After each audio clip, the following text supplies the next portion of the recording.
Hello, folks. How are you this evening? I'm having trouble with my flip camera. Welcome to week 4. I've had you do a lot this week.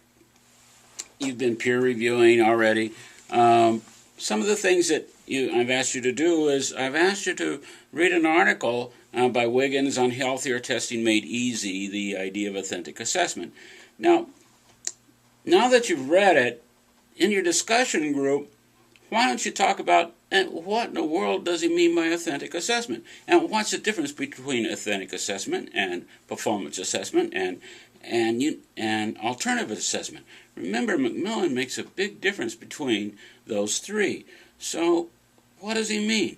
And when we began talking about what is healthier testing, well, that may be a very important thing as we began looking at assessment. The next thing I asked you to do, I asked you to view a video. Please ask the same questions of the video.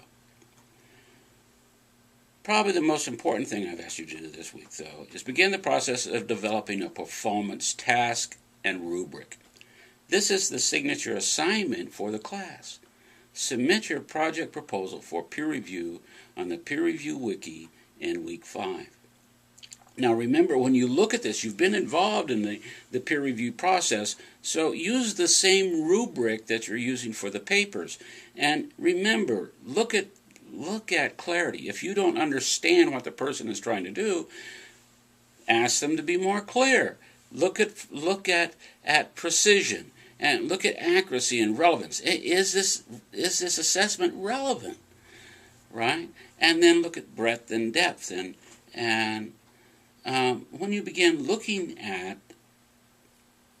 a project like this, it really helps to have someone else look at it.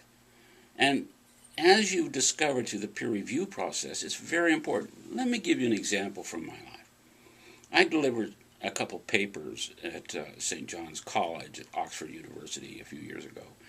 And one of the papers that I delivered, I had about 5 PhDs read it. And boy, they really loved the paper, and they got caught up in the ideas and the arguments.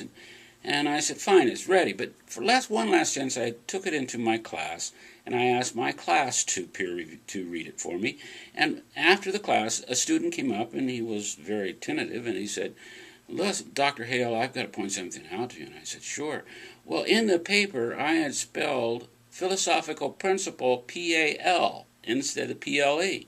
Now, how would that have been if I had already submitted the paper for publication?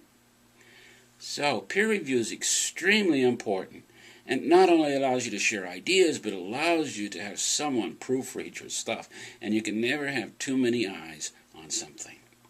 Well, I hope you're enjoying the class, and I hope that this week will prove to be an exciting week as you develop these things for yourself.